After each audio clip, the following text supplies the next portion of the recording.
Hello दोस्तों, स्वागत है आपका हमारे चैनल डिफेंस अफेयर्स पर। इंडिया के ऑपरेशनल कैपेबिलिटीज को बूस्ट करने के लिए हमारी तीनों ही फोर्सेस लगातार नए नए इनोवेशन करती ही जा रही हैं।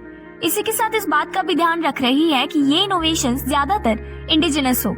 हमारी फोर्सेस की कैपेबिलिटीज को बढ़ाने के लिए इंडियन डिफेंस इंडस्ट्रीज उनका पूरा साथ दे रही है। इसी को लेकर अगर हम हाल ही की बात करें तो इंडियन एयर फोर्स ने अपनी ऑपरेशनल कैपेबिलिटीज को नई ऊंचाइयों पर पहुंचाने के लिए भारत इलेक्ट्रॉनिक्स के साथ 2 सेपरेट कॉन्ट्रैक्ट साइन किए हैं, जिनकी टोटल वर्थ 3,700 करोड़ रुपीस है। अगर हम कॉन्ट्रैक्ट की बात करें तो इसमें सिर्फ पहला कॉन्ट्रैक्ट 2,800 करोड़ रुपीस का है, जिसमें Bharat electronic Indian air force को मीडियम पावर रडार सप्लाई करेगा, जिसका नाम अरुधरा रखा गया है। वहीं अगर हम दूसरे कॉन्ट्रैक्ट की बात करें, उसकी टोटल वर्क 950 करोड़ रुपीस की है, जिसमें Bharat electronics Indian air force को 129 DR-118 radar warning receivers supply करेगी।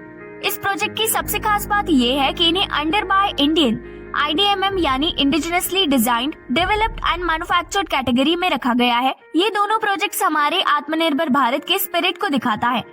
वही ये इंडिया की डिफेंस मैन्युफैक्चरिंग में सेल्फ रिलायंस की जर्नी की स्पीड को भी बढ़ाएगा। दोस्तों, अगर हम MPR यानी मीडियम पावर रडार्स की बात करें तो इसे defence research and development organisation ने इंडिजिनसली डिजाइन और डेवलप किया है, जिसे अब भारत इलेक्ट्रॉनिक्स लिमिटेड मैन्युफैक्चर करेगी।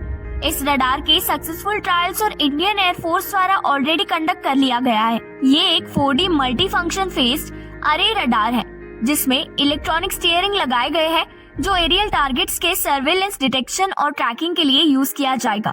इस सिस्टम में टारगेट आइडेंटिफिकेशन के लिए को-लोकेटेड आइडेंटिफिकेशन, फ्रेंड और फोर सिस्टम भी इक्विप किए गए हैं। ये प्रोजेक्ट इंडिया के इंडस्ट्रियल इकोसिस्टम के लिए एक कैटलिस्ट की तरह काम करेगा, जो इंडिया की मैन्युफैक्चरिंग कैपेबिलिटी को डेवलप करने में मदद करेगा। इसी के साथ अगर हम DR-118 रडार वार्निंग रिसीवर की बात करें तो ये Su-30 MKI एयरक्राफ्ट की इलेक्ट्रॉनिक वॉरफेयर कैपेबिलिटीज को एनहांस करने के लिए डिप्लॉय किया जाएगा। इंडिया के इंडिजनाइजेशन के ऑब्जेक्टिव को बढ़ाने के लिए ज्यादातर सब असेंबली और उनके पार्ट्स इंडिया में ही मैन्युफैक्चर किए जाएंगे, और ये प्रोजेक्ट इंडिया के इलेक्ट्रॉनिक और उससे एसोसिएटेड इंडस्ट्रीज के पार्टिसिपेशन को बढ़ाएगा। इतना ही नहीं, ये प्रोजेक्ट आने वाले 3 से 4 सालों के लिए करीब 2 लाख से भी ज्यादा लोगों को एम्प्लॉयमेंट प्रोवाइड करेगा। इंडिया के इंडिजनाइजेशन के ऑब्जेक्टिव को फुलफिल करने के लिए DR-118 RWR एक सिग्निफिकेंट लीप की तरह काम करेगा, जो इंडिया को डिफेंस सेक्टर में आत्मनिर्भर बनाने और इंडिया की डिफेंस कैपेबिलिटीज को बूस्ट करने में मदद करेगा। इस बारे में आपको क्या लगता है, जरूर बताइए।